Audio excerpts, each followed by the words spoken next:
नमस्कार। आज म नितान्त रूपमा फरक ठाउँबाट चाहिँ सानो भिडियो पोस्ट गर्न गइरहेको छु। यो पहाडको ठाउँ हेर्नुस् कति रमाइलो छ। एकदम खुलेको आकाश, बिहानी मौसम, शनिबारको दिन बिहानै यसो जङ्गलतिर आउँ, ल्याउनो टिपौँ, काफल खाउँ भनेर आएँ। काफलहरू पनि सानै बोटा भयो भने हाम्रो चाहिँ यति राम्रो फलेको छ। हेर्नु एकदमै चाहिँ पाकेको छ काफल। गीतमा पनि भनेको छ आम खाने रटना रहिदियो काफल खाने इच्छा। काफलहरू धेरै पाकेको छ। अनि चाहिँ विभिन्न बोटहरू छन्। गाई बाख्राहरू पनि माथि चरिराखेको अवस्था हो। यहाँ हाम्रो मेरो गाउँ घरभन्दा अलि माथितिर आएको छु। काफलका यी साना साना बोटहरू धेरै राम्रो फलेको छन्। यसपालि राम्रै फल रहेछ। यहाँहरूलाई म काफलको यो फलेको काफलको फल पनि देखाउन गइरहेको छु। यहाँ माथितिर हेर्नु होला, धेरै फलेको छ तर कम पाकेको छ। पाक्ने अवस्थामा छ काफल। साना बालबच्चाहरूले काफलको हाँगा चुनेर पनि अलि छेद विच्छेद बनाएको छ।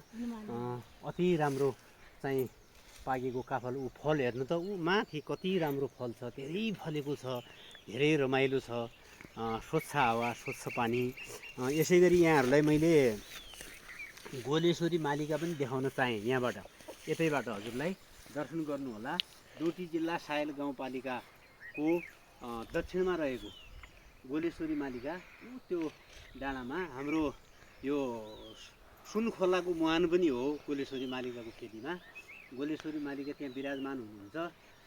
बिहानैको यो चाहिँ चिसो हावासँगै, चरीको चिरबिरसँगै सबै चाहिँ वातावरण धेरै रमाइलो लाग्यो मलाई। म सानो छँदा यिनै भिर पाखा यिनै बाटाहरूमा गाई गोरु चराउने गरेको थिएँ मैले। यहाँनिर बाटो छ हाम्रो, गोरु गोमाज भन्छ, उता खोला लैजाने। यिनै पाखा पखेराहरूमा हामी हुर्क्यौँ, बढ्यौँ, खेल्यौँ। यहाँहरूलाई सम्झिन चाहेँ। अति मिठो फेरि काफल हेर्नु, यति रसिलो छ जसको चाहिँ बयानै गर्न सकिन्न। अब के गर्ने, हुन त यी पहाडका यी दृश्य सिनहरूले देश विदेशमा रहनुहुने हजुरहरूलाई कगल्ती पनि लाग्न सक्छ, माया सम्झना हुनसक्छ।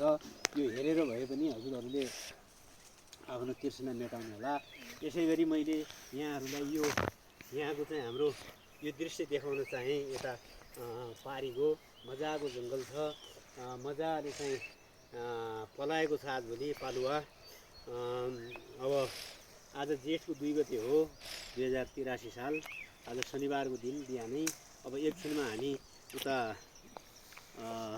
ल्याउनु टिप्न जाँदैछौँ। यहाँ नजिकै पाउँछ र अब त्यहाँ ऐँसिलो पनि अति छ यसपालि, अति फलेको छ, पाकेको छ।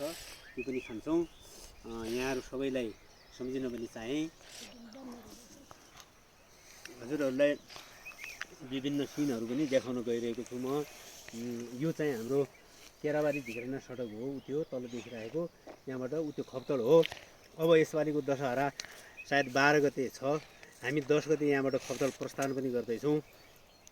खप्तड जानुहुने साथीभाइहरूले, छिमेकी गाउँपालिकाका साथीभाइहरूले मेरो सम्पर्क नम्बर 98 48 41 88 15 मा सम्पर्क पनि गर्न सक्नुहुनेछ। हामी 10 गते यहाँबाट खप्तडको लागि हिँड्छौँ। 10 गते हामी बाटोमा बस्छौँ अनि त्यसपछि 11 गते खप्तडमा पुग्छौँ। 11 गते दिउँसभरि त्यहाँका विभिन्न धार्मिक तथा पर्यटकीय स्थल खप्तड दह, नागढुङ्गा, अनि डाँठियाकोट, खप्तड बाबाको कुटी लगायतका ठाउँहरूमा हामी चाहिँ खापरमाणु प्रस्थान मतलब घुम्नेछौँ, दिउँसो दर्शन गर्नेछौँ। र 12 गते बिहान त्रिवेणी स्नान सहस्रलिङ्ग दर्शन गरी फर्किने प्लान छ। यहाँहरूलाई यो पनि जानकारी गराएँ। यहाँहरूले मेरो यो भिडियो हेरेपछि कमेन्ट पक्कै पनि गर्नुहुनेछ भन्ने आशा पनि मैले